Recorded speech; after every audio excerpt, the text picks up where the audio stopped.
की और महत्वपूर्ण 20 बड़ी खबरों को। पर अभी तक आपने इस वीडियो को लाइक नहीं किया है तो फटाफट लाइक कर ले, लाल बटन दबाकर चैनल को सब्सक्राइब कर ले, साथ में बेल आइकन भी प्रेस कर ले और वीडियो को ज्यादा से ज्यादा शेयर करें। तो चलिए बढ़ते हैं खबरों की ओर।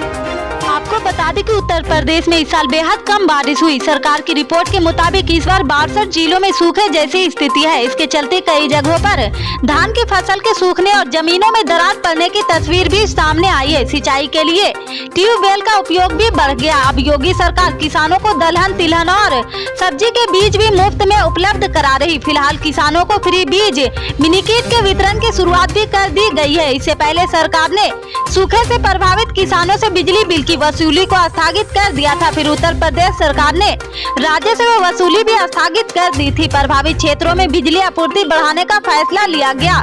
वहीं सिंचाई विभाग को नहरों में पानी की उपलब्धता सुनिश्चित करने का निर्देश भी दिया गया है। उत्तराखंड के अंकिता हत्याकांड को लेकर आक्रोश फैला हुआ है। लोगों के विरोध के साथ साथ विपक्ष नेताओं ने भी सरकार को घेरा है। अब कांग्रेस महासचिव प्रियंका गांधी वाड्रा ने ट्वीट करके राज्य सरकार पर निशाना साधा। साथ ही प्रियंका गांधी ने इस मामले की सुनवाई फास्ट ट्रैक कोर्ट में करने की मांग की है। प्रियंका ने ट्वीट कर लिखा कि उत्तराखंड की अंकिता के साथ दिल दहलाने वाली घटना घटी है, लेकिन इतनी बड़ी घटना के बाद भी प्रशासन केवल दिखावटी कार्रवाई तक सीमित है। उन्होंने आगे लिखा कि जरा सोचिए कि अंकिता के माँ बाप पर क्या गुजर रही होगी। परिजनों का सवाल है कि घटनाओं के सबूतों को क्यों मिटाया जा रही, पोस्टमार्टम रिपोर्ट उन्हें क्यों नहीं दी जा रही। न्याय का तकाजा कहता है कि सरकार को गंभीरता व संवेदनशीलता के साथ कार्रवाई करनी चाहिए। कोविड-19 संक्रमण से उबरने के बाद बड़ी संख्या में लोगों को इसके साइड इफेक्ट का सामना करना पड़ रहा। कोविड की वजह से अन्य कई गंभीर बीमारियों का खतरा भी बढ़ गया।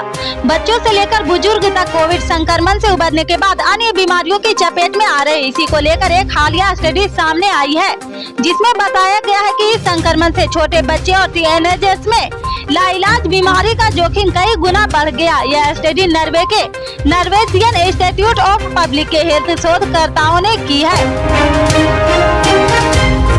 आगामी गुजरात विधानसभा चुनाव को लेकर ऑल इंडिया मजलिसे इत्तेहादुल मुस्लिमीन प्रमुख असदुद्दीन अवैसी ने अपने 3 प्रत्याशियों को नामों की घोषणा कर दी है। इन 3 प्रत्याशियों में एक हिंदू प्रत्याशी भी शामिल है। कोशिका बहन परमार नाम की महिला को अवैसी ने दानी लिमरा विधानसभा सीट से अपनी पार्टी का प्रत्याशी बनाया है। यह पहली बार है जब गुजरात में अवैसी की पार्टी ने किसी हिंदू प्रत्याशी को मैदान में उतारा है। पश्चिम बंगाल की मुख्यमंत्री ममता बनर्जी ने एक बार फिर बीजेपी पर हमला बोला। उन्होंने कहा कि जब भी वे बंगाल को बदनाम करते हैं तो मुझे गुस्सा आता है।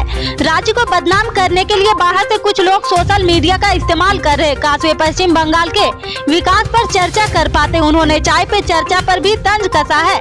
ममता ने आगे कहा कि हालांकि कुछ ऐसे भी होंगे जो अच्छे हैं, लेकिन सभी नहीं है।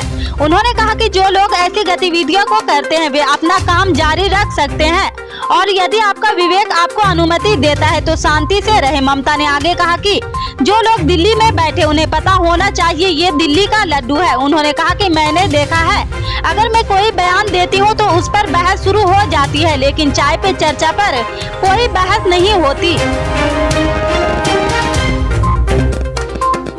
हरियाणा के फतेहाबाद में रविवार को विपक्षी दलों ने विपक्ष की संयुक्त रैली का आयोजन किया। इस दौरान रैली में आए हुए लोगों को संबोधित करते हुए एनसीपी चीफ शरद पवार ने किसानों के मुद्दे को लेकर केंद्र की मोदी सरकार को जमकर घेरा। उन्होंने कहा कि केंद्र सरकार ने किसानों से जो वादे किए थे उन्होंने वो अब तक पूरे नहीं किए हैं। पवार ने आगे कहा कि सरकार ने पहला वादा एमएसपी का किया था जो अब तक पूरा नहीं हो पाया है।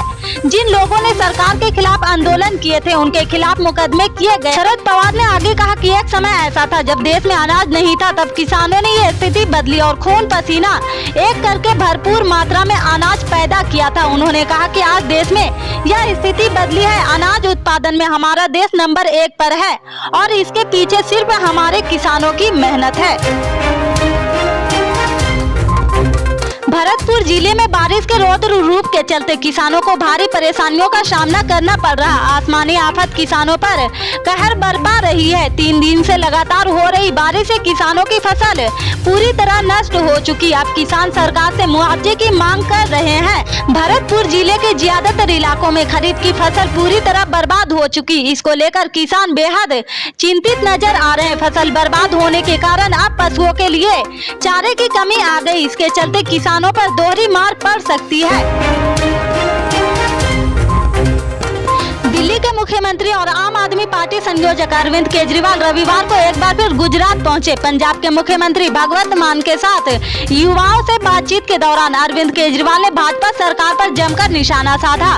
उन्होंने यह भी कहा कि अब तक लोग यहां मजबूरी में भाजपा को वोट देते आ रहे हैं क्योंकि कांग्रेस उससे भी बुरी थी, लेकिन अब जनता के सामने आपका विकल्प है। अरविंद केजरीवाल ने युवाओं के साथ टाउन हॉल में सबके लिए रोजगार का वादा किया। उन्होंने कहा कि आपकी सरकार बनी तो 10 लाख सरकारी नौकरी देंगे। केजरीवाल ने कहा, आजकल गुजरात के व्हाट्सएप ग्रुप में एक मैसेज चल रहा है, यदि कांग्रेस को वोट देंगे तो सोनिया गांधी का बेटा तरक्की करेगा, अगर भाजपा को वोट देंगे तो अमित शाह जी का बेटा तरक्की करेगा और आम आदमी पार्टी को वोट देंगे तो गुजरात का एक एक बच्चा तरक्की करेगा। उन्होंने कहा कि गुजरात के एक एक युवा को रोजगार दिया जाएगा। इससे आगे के अपडेट्स को जानने के लिए जुड़े रहे हमारे राइट न्यूज के साथ। मिलते हैं फिर बड़ी खबर में, तब तक के लिए जय हिंद।